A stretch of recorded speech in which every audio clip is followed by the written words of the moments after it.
والصلاة والسلام على أشرف الأنبياء والمرسلين نبينا محمد وعلى آله وأصحابه ومن تبعهم بإحسان إلى يوم الدين. يا أيها الذين آمنوا اتقوا الله حق تقاته ولا تموتن إلا وأنتم مسلمون.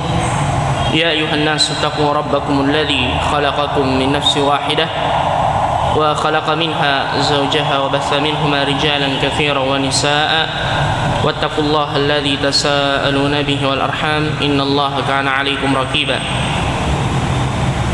يا أيها الذين آمنوا اتقوا الله وقولوا قولا سديدا يصلح لكم أعمالكم ويغفر لكم ذنوبكم ومن يطع الله ورسوله فقد فاز فوزا عظيما. أما بعد. Bapak-bapak, ibu-ibu, hadirin wal hadirat jamaah maghrib rahimakumullah, assalamualaikum warahmatullahi wabarakatuh. Alhamdulillah, kita kembali memuji Allah subhanahu wa ta'ala dan senantiasa mensyukuri segala nikmatnya. Baru saja kita melaksanakan kewajiban kita, salat maghrib secara berjamaah. Semoga salat yang kita tunaikan insyaallah menjadi penghapus dosa-dosa bagi kita dan menjadi sebab derajat kita diangkat di sisi Allah subhanahu wa ta'ala. Kemudian kita bersyukur kita bisa melanjutkan kembali pengajian kita sambil menunggu waktu salat isya, yang dengannya insyaallah kita telah mendapatkan keutamaan yang berlipat ganda, yaitu keutamaan majlis al-ilm dan menunggu waktu salat, yang kata Nabi sallallahu alaihi wasallam ia adalah merupakan amalan yang dengannya Allah subhanahu wa ta'ala menghapuskan dosa-dosa kita dan mengangkat derajat kita, yaitu intidharus salah ba'da salah, yaitu menunggu waktu salat setelah salat yang satu ditunaikan. Bahkan beliau mengatakan wa dzalikumur ribat, hal itu bahagian dari ar-ribat. Dan yang dimaksud dengan ar-ribat adalah berjaga-jaga di daerah perbatasan untuk menjaga negeri kaum muslimin dari serangan orang-orang kufar. Dan orang yang menunggu waktu salat sama dengan orang yang ribat di jalan Allah azza wa jalla. Kita akan melanjutkan pembahasan kita insyaallah tentang al-fiqh, yang mana pada pertemuan yang lalu kita telah memulai pada bab adab-adab qada al-hajah, yaitu buang hajat. Sebagai muqaddimah kita telah menyebutkan bahwasanya agama ini adalah agama yang sempurna. Segala sesuatunya telah diajarkan oleh Rasulullah sallallahu alaihi wasallam. Tak satu pun perkara yang mendekatkan diri kita ke surga melainkan telah dijelaskan oleh beliau, dan tak satu pun perkara yang menjauhkan kita dari neraka kecuali beliau juga telah menjelaskannya. Sehingga Salman Al-Farisi ketika ditanya oleh salah seorang Yahud, hal 'allamakum nabiyyukum kulla syai', apakah nabi kalian telah mengajarkan segala sesuatunya? Beliau kemudian menjawab, na'am 'allamana nabiyyuna kulla syai'in hatta al-qira'ah. Nabi telah mengajarkan kepada kami segala sesuatunya sampai al-qira'ah. Yang dimaksud dengan al-qira'ah yaitu adab buang hajat. Beliau melarang kami untuk menghadap ke kiblat dan membelakangi kiblat. Beliau melarang kami untuk berstinja dengan menggunakan tangan kanan dan bersijmar dengan menggunakan kurang dari 3 buah batu. Dan ini sekali lagi bukan perkara yang enteng, bukan perkara yang ringan. Ketika Imam Malik rahimahullah ditanya oleh seorang lelaki tentang satu masalah agama, beliau mengatakan la adri, saya tidak tahu. Orang ini menjawab, ya Imam, ini adalah persoalan yang remeh, persoalan yang enteng, mengapa Anda menjawab saya tidak tahu? Imam Malik mengatakan tidak ada dalam agama Allah subhanahu wa ta'ala persoalan yang remeh, karena Allah berfirman, inna sanulqi 'alaika qawlan thaqila, kami akan menurunkan kepadamu wahai Muhammad perkataan yang berat. Jadi adab-adab yang diajarkan oleh Nabi adalah merupakan wahyu dari Allah subhanahu wa ta'ala yang dibawa oleh Jibril, dan beliau menerimanya dengan sesuatu yang sangat berat, sebagaimana kata Allah, inna sanulqi 'alaika qawlan thaqila. Dan sekali lagi ini menunjukkan kesempurnaan agama kita yang mengajarkan kepada kita segala hal yang berkaitan dengan kemaslahatan hidup kita di dunia dan di akhirat insyaallah tabaraka taala. Jamaah sekalian rahimakumullah, di antara adab buang hajat yang dituntunkan oleh Nabi sallallahu alaihi wasallam, la yajuzu lahu ay yamassa farajahu bi yamini. Ini kata Rasulullah atau kata penulis buku ini, tidak boleh seseorang ketika buang hajat menyentuh kemaluannya akramakumullah dengan menggunakan tangan kanannya. Nah, ini dilarang karena tangan kanan itu sekali lagi dipergunakan untuk hal-hal yang terhormat, untuk makan, untuk menulis, untuk minum. Ketika kita memberi sesuatu kepada orang lain, ketika kita menerima dari seseorang, kita menggunakan tangan kanan. Adapun menggunakan tangan kiri adalah pada hal-hal yang mustaqdzarah, hal-hal yang kotor, untuk buang hajat, menyentuh kemaluan dan seterusnya. Wa kadzalik, demikian pula kata beliau, la yajuzu lahu ay yaqdiya hajatahu fi tariqin nas. Dia tidak boleh menunaikan hajatnya di jalan-jalan yang dilewati oleh manusia, di jalan-jalan yang dilewati oleh manusia, au fi dhillihim, atau di tempat-tempat mereka berteduh atau beristirahat. Nah, ini juga sungguh suatu yang sangat disayangkan. Ya, terkadang kalau kita berteduh ya karena terik matahari atau menunggu mobil misalnya PT-PT dan seterusnya, kita merasakan bau yang kurang sedap di tempat tersebut, disebabkan karena ada orang yang pernah buang hajat di tempat itu. Ini perkara yang dilarang di dalam agama kita. Bahkan Nabi sallallahu alaihi wasallam menyebutkan dalam hadis, ittaqu al-la'anain, berhati-hatilah dengan dua pelaknat. Berhati-hatilah dengan dua pelaknat. Maksudnya ketika buang air sembarangan itu bisa menjadi sebab orang-orang melaknat yang buang air sembarangan tersebut. Dia mengatakan la'anahullah, ya, dia mendoakan keburukan dan kebinasaan untuknya. Ya, begitu pula tempat-tempat yang merupakan tempat tinggalnya hewan atau binatang, lubang misalnya, itu juga dilarang ya karena mengganggu hewan. Karena mengganggu hewan. Dan agama ini diturunkan oleh Allah rahmatan lil alamin, rahmat bagi sekalian alam. Bukan cuma untuk manusia dan jin, namun juga untuk hewan. Kita dilarang untuk mengganggu mereka, begitu pula tumbuh-tumbuhan dan seterusnya. Au mawarid miyahihim, atau pada air yang mengalir yang dijadikan sebagai sumber kehidupan. Ini juga dilarang oleh Nabi sallallahu alaihi wasallam, lima fihi minal idrar bin nas wa adhiyatihim, karena di dalamnya kita telah membahayakan manusia dan mengganggu mereka. Dan ini bukan perkara yang enteng, bukan perkara yang remeh. Allah Subhanahu wa taala telah berfirman di dalam Al-Qur'an, walladzina yu'dzunal mu'minina wal mu'minati bighairi maktasabu faqad ihtamalu buhtanan wa itsman mubina. Sesungguhnya orang-orang yang telah mengganggu, walladzina yu'dzunal mu'minin, orang-orang yang beriman, wal mu'minat, dan orang-orang yang beriman dari kaum perempuan, bighairi maktasabu, tanpa kesalahan dari mereka, kata Allah, faqad ihtamalu, maka sungguh mereka telah memikul buhtanan, kedustaan, wa itsman mubina, dan dosa yang sangat nyata. Jadi segala bentuk perkara yang mengganggu orang lain diharamkan di dalam agama kita. Oleh karenanya dalam sebuah hadis dari Rasulullah sallallahu alaihi wasallam, perkataan yang sangat singkat tetapi makna yang sangat mendalam, beliau bersabda, la darara wala dirar. Tidak boleh seseorang itu melakukan perbuatan yang bisa membahayakan dirinya dan juga membahayakan orang lain. Ini kata Nabi, la darara wala dirar. Bahkan dalam masjid sekalipun juga ada bentuk adhiyah, gangguan kepada kaum muslimin. ya yang harus dihindari. Ya, di antara contohnya yang pernah ditegur langsung oleh Nabi sallallahu alaihi wasallam ketika para sahabat duduk di masjid, kemudian mereka membaca Al-Qur'an, masing-masing membesarkan suaranya. Beliau kemudian keluar menjumpai mereka dan mengatakan, la tarfa'u aswata ba'dikum ala ba'd.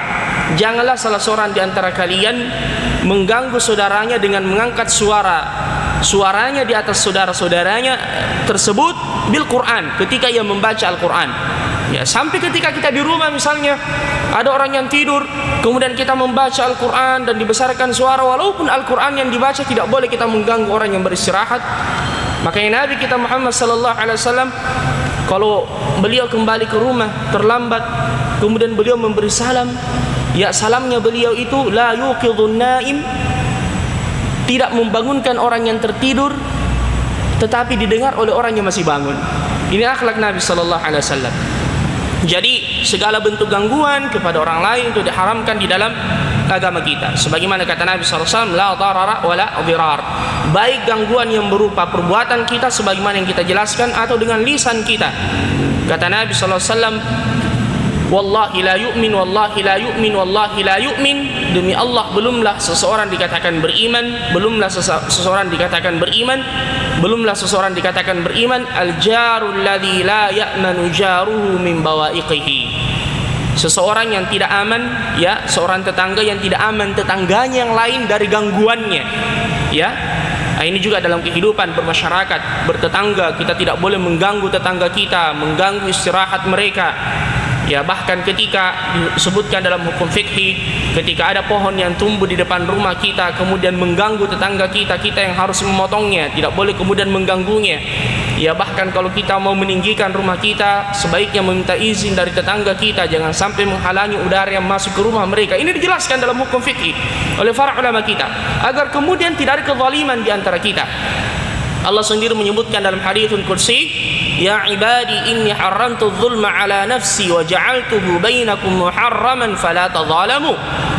Wahai hamba-hambaku, kata Allah, saya telah mengharamkan kezaliman pada diriku. Allah tidak pernah berbuat zalim kepada hamba-hambanya. Wa ja'altuhu bainakum muharrama, dan saya juga mengharamkan itu di antara kalian, fala tadzalamu. Maka jangan kalian saling menzalimi antara yang satu dengan yang lain. Ini bisa dituntut nanti di hari kiamat, Bapak Ibu saudara-saudara sekalian.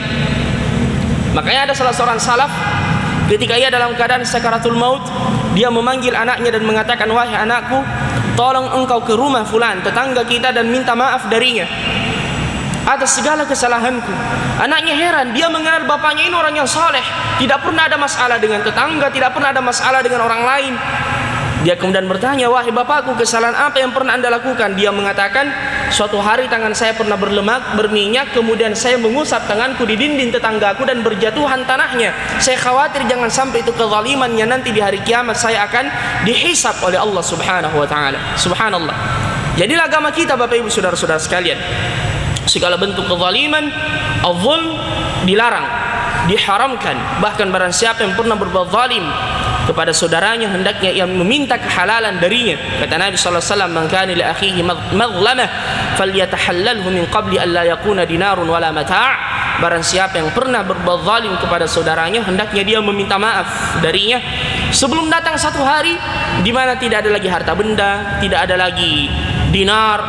Nanti di hari kiamat balasannya bukan dengan harta kezaliman itu, tetapi bil hasanati was sayyiat, dengan kebaikan-kebaikan dan keburukan, dibayar impas dengan amalan kebajikan yang pernah kita lakukan di dunia ini. Kemudian kata beliau, wala yadkhulu mawdi'al khala'i bi syai'in fihi dzikrullah azza wa jalla aw fihi Qur'an.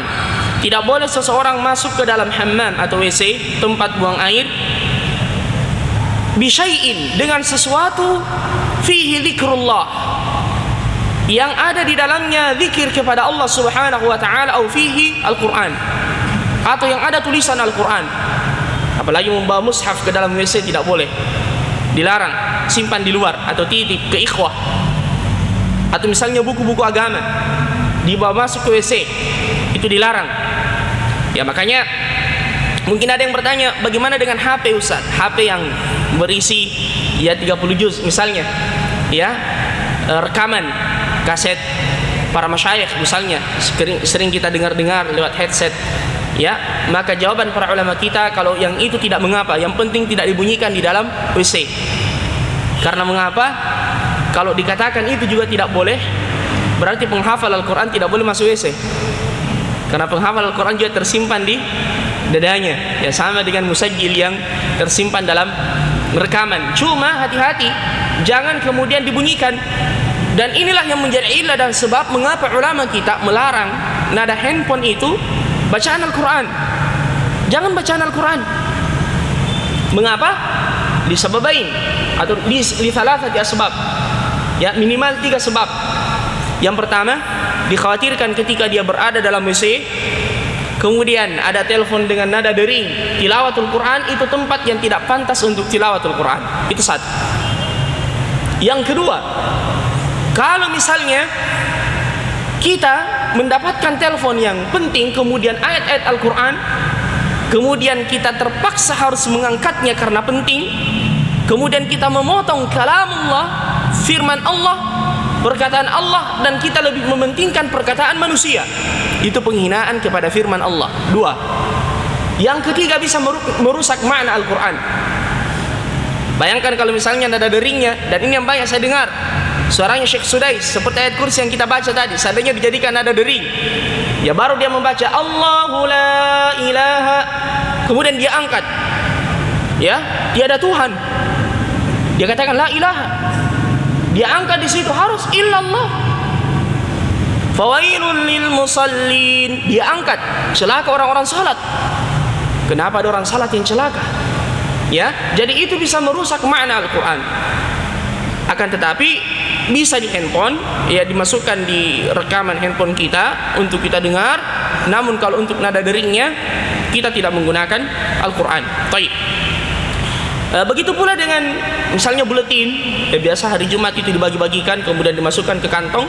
Hati-hati, jangan membawa yang seperti itu ke dalam WC. Termasuk kalau kita melihat misalnya di hari Jumat biasa ada buletin yang dilempar begitu saja, kita ambil, kita amankan itu, yang di dalamnya ada ilmu, yang di dalamnya ada ayat-ayat Al-Quran, yang di dalamnya ada hadis-hadis Nabi Sallallahu Alaihi Wasallam.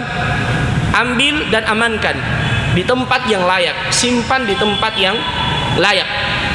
Karena ini termasuk di antara bahagian mengagungkan nama Allah yang kita diperintahkan di dalam Al-Quran. Sabbihisma rabbikal a'la. Sabbih, bersihkan, sucikan nama Tuhanmu. Sabbihisma rabbikal a'la, yang maha tinggi. Jangan dibiarkan rendah, jangan dibiarkan terhinakan seperti itu. Nah, makanya salah seorang ulama yang bernama Bishr Al-Hafi, yang sezaman dengan Imam Ahmad rahimahullah, dulunya beliau ini adalah orang yang tidak mengenal hidayah, tidak mengenal agama, bahkan dia adalah orang yang nakal. Sebab dia diberikan hidayah oleh Allah, suatu hari dia masuk ke pasar, dia melihat ada tulisan Allah yang tergeletak, kemudian dia mengambilnya, membersihkannya, dan menempatkan di tempat yang layak. Pada malam harinya ketika dia tidur, dia bermimpi dan didatangi oleh seorang lelaki dan berkata kepadanya, tahharakallah kama tahharta ismahu, semoga engkau disucikan oleh Allah sebagaimana engkau mensucikan namanya. Dan dari situ dia kemudian mendapatkan taufik dan hidayah dari Allah, mulai menuntut ilmu, dan termasuk di antara orang yang dipuji oleh Al-Imam Ahmad rahimahullahu tabaraka wa ta'ala. Adapun kalau misalnya dia takut hilang misalnya, ya, kalau saya simpan di luar ini jangan sampai hilang atau dicuri orang atau saya lupa, maka jazalahu dukhul bihi wa yughattihi. Kata Syekh Fauzan hafizahullah, boleh dia membawanya masuk tetapi dibungkus dengan rapi atau masukkan ke dalam tas. Ya, kalau ini kondisi darurat, kalau misalnya kita khawatir betul, ya, jangan sampai kemudian kalau ditinggal di luar, ya, ada orang yang mengambilnya, maka tidak mengapa kemudian dibungkus dengan sesuatu yang aman, insyaallah kemudian dia masuk dengannya. Kemudian wala yanbaghi lahu ay yatakallama hala qada'i al-hajah, ketika dia menunaikan hajatnya, buang air, baik itu air besar atau air kecil, la yanbaghi lahu ay yatakallam, tidak boleh dia berbicara atau bercakap-cakap, apalagi kalau sampai terima telepon, ya. Biasa kita dengar ada orang yang sambil buang air terima, ya, telepon. Karena ini terdapat larangannya, bahkan kemarahan Allah Subhanahu wa taala kepada orang yang melakukannya, sebagaimana hadis yang diriwayatkan oleh Al-Imam Ahmad rahimahullah dari wa yahrum alaihi qiraatul Quran, dan juga diharamkan kepadanya untuk membaca Al-Quran.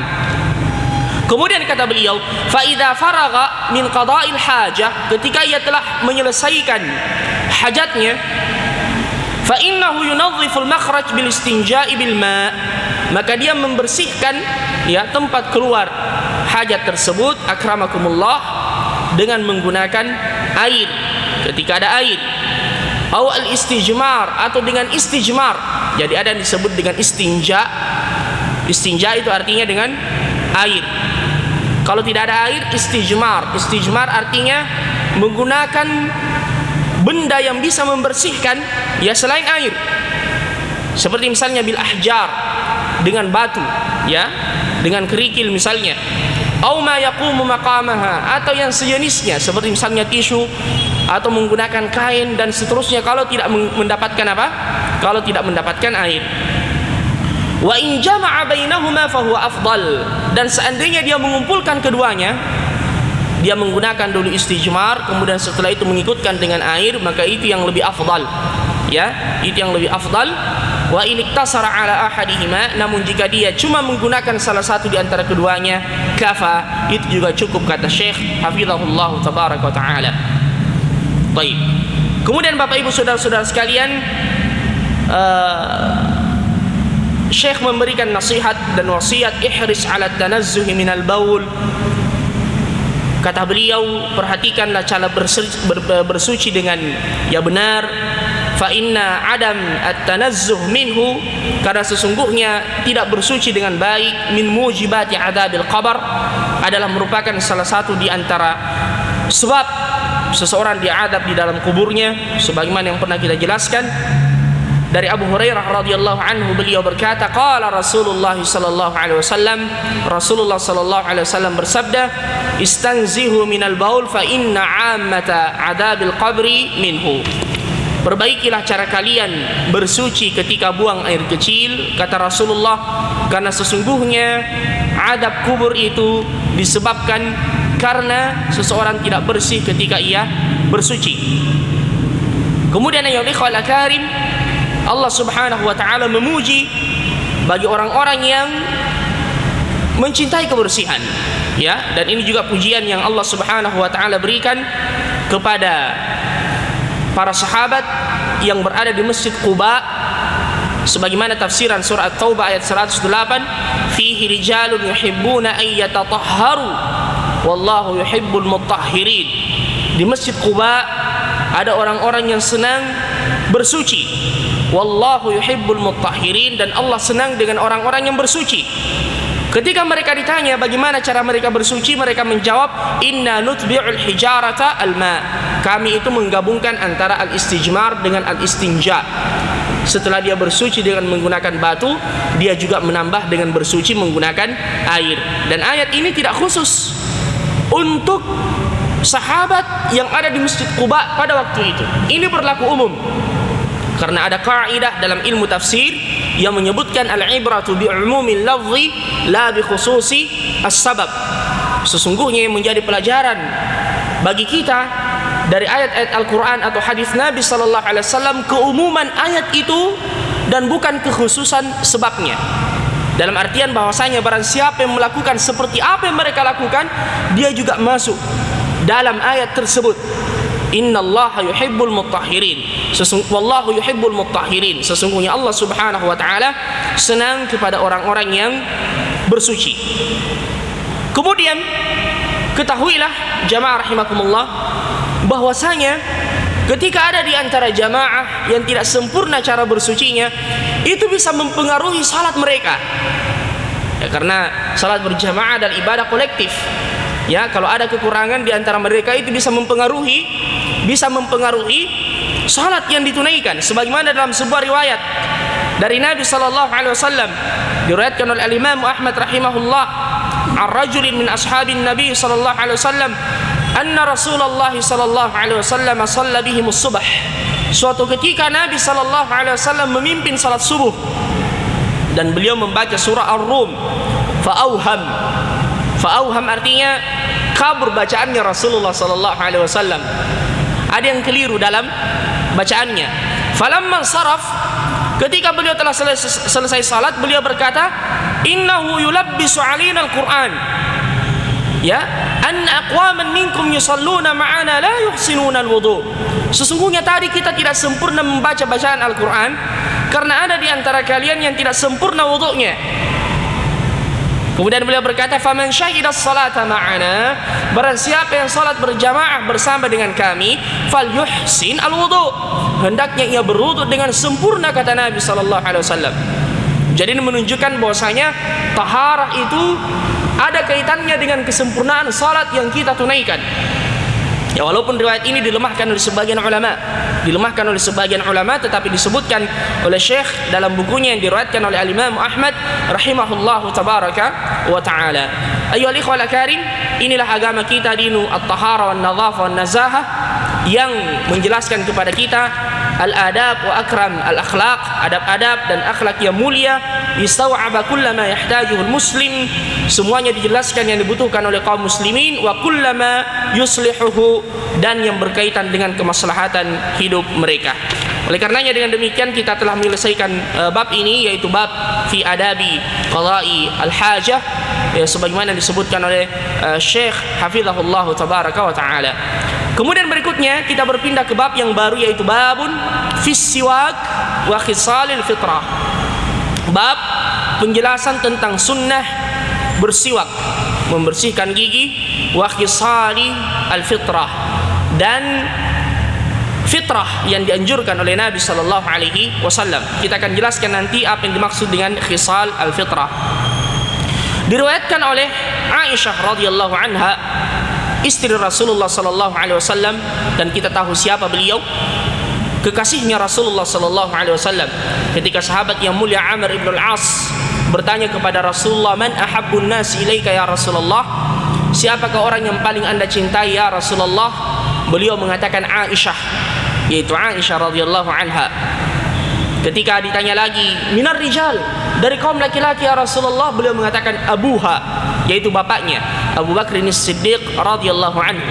Dan Aisyah ini adalah salah seorang istri Nabi, atau satu-satunya istri Nabi sallallahu alaihi wasallam yang beliau nikahi dan masih gadis.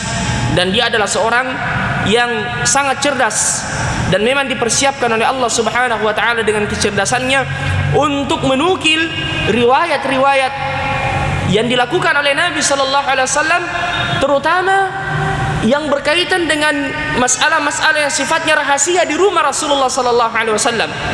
Ya, makanya adab-adab buang hajat dan seterusnya, ya, kebiasaan Rasulullah di dalam rumah itu diriwayatkan oleh istri-istri beliau, terutama Aisyah radhiyallahu anha. Adapun para sahabat di luar rumah yang mereka lihat, adapun di dalam rumah tentu istrinya yang kemudian banyak mengetahui kebiasaan Rasulullah, dan karena mereka lah ilmu itu sampai kepada kita. Dari Ummul Mukminin Aisyah radhiyallahu anha, bahwasanya Nabi sallallahu alaihi wasallam bersabda, as-siwak matharatun lil fam, mardatun lirrabb.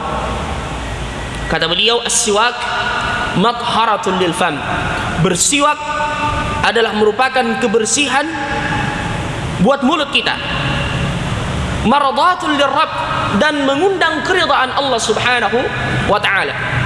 Ya, ini fungsinya dan ini hikmahnya. Dengan bersiwak membersihkan mulut kita. Ya, dan tentunya ya, kebersihan bagian dari iman. Walaupun hadis yang mengatakan an-nadhafatu minal iman itu tidak sahih, tetapi maknanya sahih. Ada hadis yang sahih yang mengatakan at-tahuru syatrul iman, bersuci separuh dari keimanan. Itu lafaz yang sahih dari Nabi sallallahu alaihi wasallam. Jadi bersiwak membersihkan mulut kita dan mendatangkan keridhaan Allah Subhanahu wa taala. Mengapa bisa mendatangkan keridhaan Allah Subhanahu wa taala?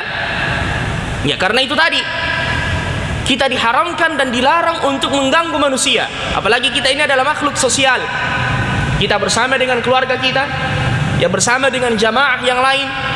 Dan kata Nabi sallallahu alaihi wasallam, innal malaika tata'adza bima yata'adza bihi banu Adam. Sesungguhnya malaikat itu terganggu dengan apa yang mengganggu manusia. Makanya beliau mengatakan man akala thawman aw basalan falyatazilna, barang siapa yang baru saja, kata Nabi, makan bawang merah atau bawang putih, ya apalagi dimakan mentah, jauh-jauh, jangan dia mendekati tempat salat kami. Mengapa? Karena malaikat itu terganggu dengan apa yang mengganggu manusia, ya. Dan ini contoh yang disebutkan oleh Nabi, termasuk di dalamnya semua yang bisa mengganggu orang lain. Dan mohon maaf ini, makanya Allah Subhanahu wa taala menyebutkan di dalam Al-Qur'an, ya bani Adam khudhu zinatakum 'inda kulli masjid. Wahai anak Adam, ambil perhiasan kalian ketika kalian ke masjid. Yang dimaksud dengan az-zinah ada dua, zinah kharijiyah dan zinah dakhiliyah. Zina kharijiyah adalah perhiasan yang dari luar. Maksudnya ambil pakaian yang indah yang kalian miliki, atau pakaian yang layak yang bisa digunakan untuk menghadap kepada Allah Subhanahu wa taala. Ini dari luar. Juga menggunakan wewangian sunnah yang dianjurkan oleh Nabi sallallahu alaihi wasallam, bahkan beliau mengatakan hubbiba ilayya min dunyakum at-thib wan nisa. Telah dijadikan indah untukku dan saya senangi, kata Nabi, ada dua hal, yaitu istri, kemudian at-thib, parfum, wewangian. Ini dicintai oleh Nabi sallallahu alaihi wasallam. Kemudian zina dakhiliyah, dari dalam tubuh, periksa keadaan tubuh kita, siwak, bau mulut kita diperhatikan. Begitu pula akramakumullah, bau kaos kaki misalnya, kaki, kemudian bau badan, ya ini diperhatikan. Makanya disunnahkan sebelum kita berangkat ke masjid, sebelum melaksanakan salat Jumat, sebelum melaksanakan salat Id, untuk bersuci dengan baik, menggunakan wangian.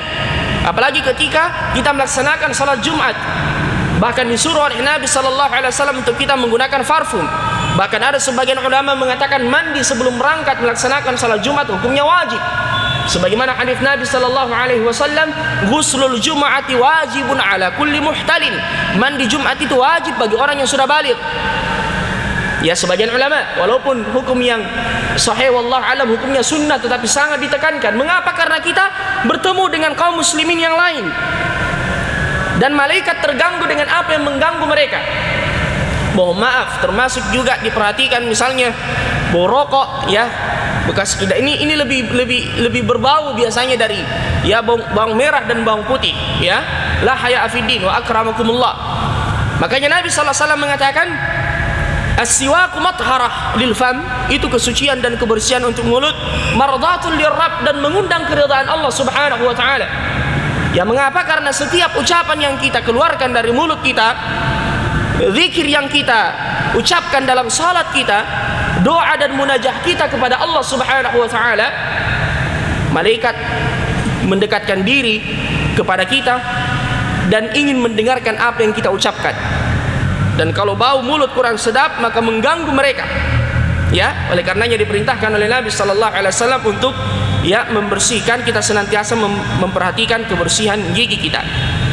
Kemudian disebutkan dalam hadis yang diriwayatkan oleh Imam Bukhari dan Imam Muslim dari Abu Hurairah radhiyallahu anhu, beliau berkata, qala Rasulullah sallallahu alaihi wasallam, Rasulullah sallallahu alaihi wasallam bersabda, al-fitratu khamsun. Fitrah itu ada 5. Ya, ada 5 yang merupakan fitrah manusia.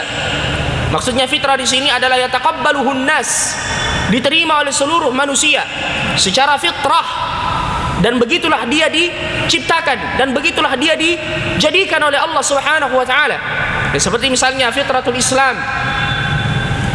Nabi menyebutkan dalam hadis, kullu mauludin yuladu 'alal fitrah. Setiap anak itu lahir dalam keadaan fitrah, fitratul Islam. Makanya bayi orang kafir yang meninggal dunia sebelum dia baligh, sebagian ulama mengatakan tempatnya di dalam surga, karena dia lahir dalam keadaan fitrah. Buktinya Nabi mengatakan fa'abawahu, kedua orang tuanya yang menjadikan dia yuhawwidanihi, menjadikan dia Yahudi, au yunajjisanihi, au yunassiranihi, menjadikan dia Nasrani, au yumajjisanihi, menjadikan dia Majusi. Dan Nabi tidak mengatakan au yumaslimanihi. Beliau tidak mengatakan atau menjadikan keduanya, atau keduanya menjadikan dia muslim. Karena mengapa? Asalnya memang muslim. Allah menyebutkan dalam haditsun qudsi, khalaqtu ibadi hunafa. Saya menciptakan hamba-hambaku itu hunafa, lurus. Fajtalathum syayatin. Cuma kemudian mereka digoda oleh syaitan. Ditambah lagi dengan lingkungan manusia yang mempengaruhinya. Seandainya manusia dilahirkan dibiarkan begitu saja, tidak ada yang mempengaruhinya, dia akan hidup dengan fitratul Islam. Ini yang dimaksud dengan fitrah. Fitratullahi allati fatara an-nasa 'alaiha la tabdila li khalqillah. Itulah yang dengannya Allah Subhanahu wa taala menciptakan kita. Kemudian kata Nabi sallallahu alaihi wasallam, 5 perkara yang sifatnya fitrah. Yang pertama adalah al-khitan, yang kita kenal dengan istilah sunnah, ya. Ini adalah wajib bagi laki-laki. Adapun bagi wanita ada khilaf di kalangan para ulama, tetapi sangat dianjurkan, sehingga dikatakan dia merupakan makramah, kehormatan bagi kaum wanita. Dan ini diperkuat dengan hadis Nabi sallallahu alaihi wasallam, "Idzal taqal khitanani fawajib al-ghusl, anzala aw lam yanzil." Bagi orang yang berhubungan suami istri, kata Nabi, "Idzal taqal khitanan," ketika 2 alat khitan telah bertemu. Ini menunjukkan bahasanya wanita juga disunnahkan untuk dikhitan. Dan ini termasuk kebiasaan di negara kita yang banyak dipuji oleh para masyayikh, para ulama kita. Karena mengapa ada sebagian negara yang tidak melihat disunnahnya, ya disunnahkannya yang disebut dengan khitan, membiarkan begitu saja. Ada juga khitan yang di dalamnya ada bentuk kezaliman, seperti yang banyak terjadi di Mesir, di Sudan, yang disebut dengan khitan Fir'auni. Ya, khitan Fir'aun. Bagaimana bentuknya itu khitan Fir'aun? Ya akramakumullah, itu semuanya diambil. Kalau kan khitan yang disunnahkan oleh Nabi adalah, ya, beliau berkata kepada wanita yang mengkhitan di zaman beliau, jangan terlalu dalam dan jangan juga terlalu tipis, tengah-tengah. Ini sunnahnya yang diajarkan oleh Nabi. Litakhfifi asyahwa, untuk kemudian menstabilkan syahwat wanita. Adapun di Sudan dan di Afrika secara umum, ya, ada disebut dengan khitan Fir'auni, yang dikenal, ya cukuplah disandarkan kepada Fir'aun menunjukkan keburukannya. Ya, yaitu, ya akramakumullah, semuanya dijahit dan disisakan cuma tempat keluarnya kencing saja. Itu adat kebiasaan yang buruk sejak zamannya Fir'aun. Dan inilah makna sebagian ahlul ilm yang menyebutkan wa yastahyi nisa'akum, mempermalukan wanita-wanita mereka dengan khitan Fir'aun tersebut. Makanya rata-rata kalau mereka hendak melahirkan, pasti kalau sudah tiba waktunya langsung ke rumah sakit. Jarang yang melahirkan normal, ya. Karena mengapa? Ada yang disebut dengan khitan Fir'auni. Makanya kita bersyukur kalau ya kita ini mengenal sunnah Nabi sallallahu alaihi wasallam. Bahkan para masyayikh juga ya berterima kasih, bahkan apresiasi dengan biasanya ada khitan massal, ya, baik laki-laki maupun perempuan. Ini adalah merupakan sunnah yang sangat dianjurkan oleh Nabi sallallahu alaihi wasallam. Begitu pula yang kedua di antara fitrah adalah al-istihdad. Akramakumullah, kata Nabi sallallahu alaihi wasallam, termasuk di antara fitrah adalah al-istihdad. Apa yang dimaksud dengan al-istihdad? La haya'a fiddin, tidak ada malu dalam menjelaskan urusan agama, yaitu mencukur bulu kemaluan. Akramakumullah, ini tidak boleh biarkan panjang, diperintahkan oleh Nabi sallallahu alaihi wasallam untuk dicukur. Wa qassus syarib, begitu pula mencukur kumis, ya, mencukur kumis. Jangan sampai dibiarkan melewati bibir bagian atas kita. Tidak mengapa kemudian dipanjangkan, tetapi yang penting jangan melewati bibir atas. Ini yang disebutkan oleh para fuqaha. Karena Umar sendiri panjang kumisnya, bahkan beliau pelintir ujungnya, Umar radhiyallahu anhu. Yaitu di antara sifat dan ciri beliau adalah memiliki kumis yang panjang dan beliau pelintir ujungnya, ya. Tetapi jangan kemudian panjang sekali kemudian menutupi, ya, mulut atas kita, bibir bagian atas kita. Ini dilarang. Qassus syarib juga termasuk di antara fitrah adalah wanatfu al-ibad, ya akramakumullah, mencabut atau mencukur bulu ketiak, wa taqlimul adhafir, dan mencukur atau memotong kuku. Ini diperintahkan oleh Nabi kita Muhammad sallallahu alaihi wasallam. Ada pentafsilnya atau perinciannya insyaallah kita akan sebutkan pada pertemuan yang akan datang. Mudah-mudahan apa yang kita sampaikan mendatangkan manfaat bagi kita sekalian, ya, dan kita tutup pengajian kita sampai di sini dengan doa kafaratul majlis, dan kita berikan kesempatan kepada ikhwah yang ingin bertanya. Subhanakallahumma bihamdik, asyhadu an la ilaha illa anta wa astaghfiruka wa atubu ilaik, wa akhiru da'wana alhamdulillahi rabbil alamin. Assalamualaikum warahmatullahi wabarakatuh.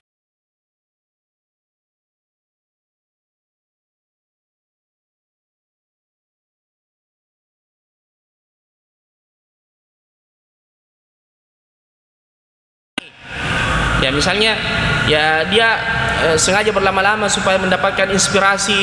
Ya, ada orang yang nanti dalam misi dia mendapatkan ide-ide dan inspirasi.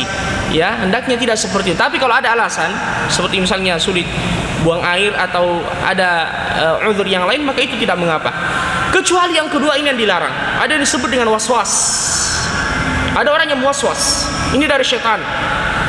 Orang yang waswas itu, dan ini disebutkan dalam sebagian buku-buku fikih, apalagi yang terjemahan itu, ketika telah buang air kecil maka jangan langsung ya berdiri, harus ditekan di sini, kemudian jongkok duduk, begitu seterusnya dijelaskan, kemudian dipencet dan seterusnya, ada penjelasan sebagai ini termasuk dan terwaswas, dan ini telah dijelaskan oleh Imam Ibnu Qayyim rahimahullah dalam Ighathatul Lahfan. Beliau mengatakan bahwasanya ini adalah waswas dari syaitan. Ya, oleh karenanya seperti ini ya jangan dibiarkan, ya, karena syaitan memang terkadang ingin menjadikan seseorang itu berlama-lama di WC atau was-was dengan tahar yang sudah ia lakukan, ya sudah sempurna dia membersihkan, kemudian masih ya dia merasa was-was apakah sudah suci atau tidak. Atau misalnya dia masuk ke dalam WC kemudian ada lalat yang hinggap di bajunya, kemudian dia mengatakan baju saya ini mungkin sudah kena najis karena lalat ini pasti dari kotoran. Ini sebuah bagian dari was-was yang harus kita berpaling darinya. Ini dari syaitan dan jangan kita pedulikan. Wallahu a'lam.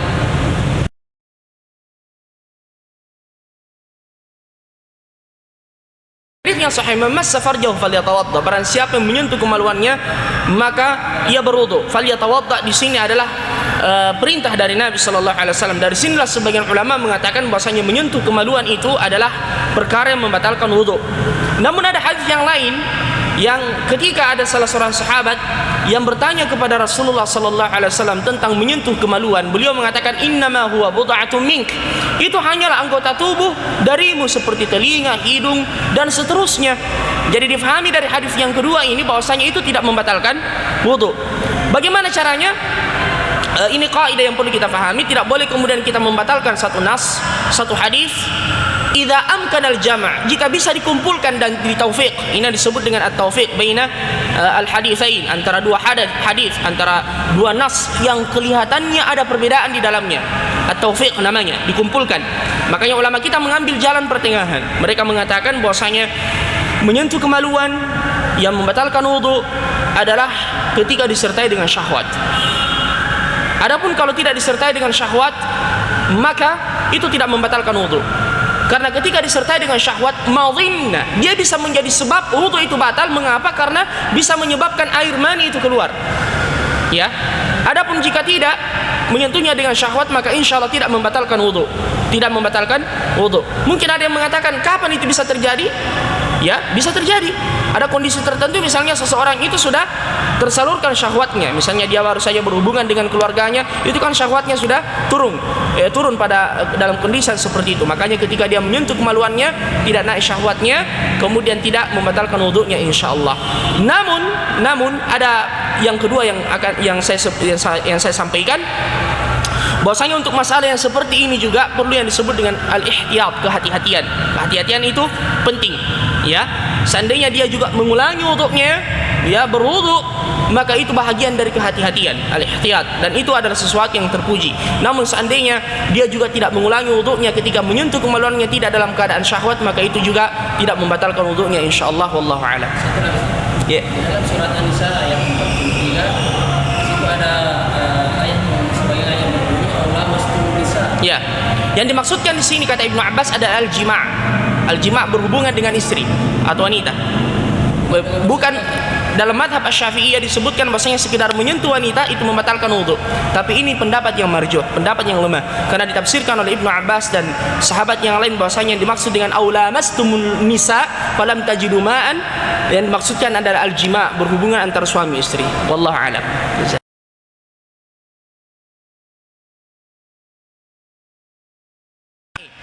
Baik.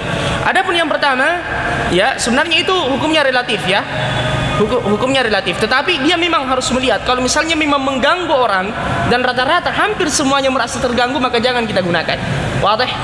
Ya, jangan kita gunakan kalau misalnya parfum itu juga ya hampir semua orang, kecuali kalau cuma satu dua, kemudian yang lainnya mengatakan harumnya itu parfum tak dan seterusnya, maka itu tidak mengapa. Di sini diambil al-aghlabiyah. Kalau misalnya rata-rata merasa terganggu, maka jangan lagi menggunakan untuk kedua kalinya dan ganti dengan yang lain.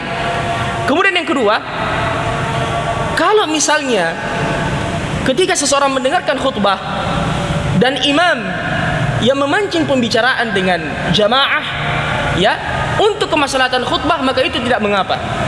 Maka itu tidak mengapa. Nabi SAW pernah berkhutbah di atas mimbar salat Jumat. Kemudian masuk seorang lelaki. Kemudian dia langsung duduk. Nabi yang bertanya kepadanya, "Shallaita rak'atain?" Apakah engkau sudah salat 2 rakaat? Dia mengatakan, "Belum ya Rasulullah." Belum mengatakan shalli, salatlah. Ya, atau misalnya imam ini atau khatib yang sementara khutbah lupa ayatnya. Dan ada hafidz di situ dan dia bertanya kepadanya untuk menyambung ayat itu, maka itu tidak mengapa kata fuqaha. Ya, karena berkaitan dengan kemaslahatan khutbah. Yang tidak boleh adalah ketika misalnya dia berbicara yang tidak ada kaitannya dengan khutbah. Ya, apalagi kalau sampai ada yang update status. Ada saya lihat biasa sementara kita khutbah BBM-an dengan temannya, WhatsApp, itu tidak boleh seperti itu.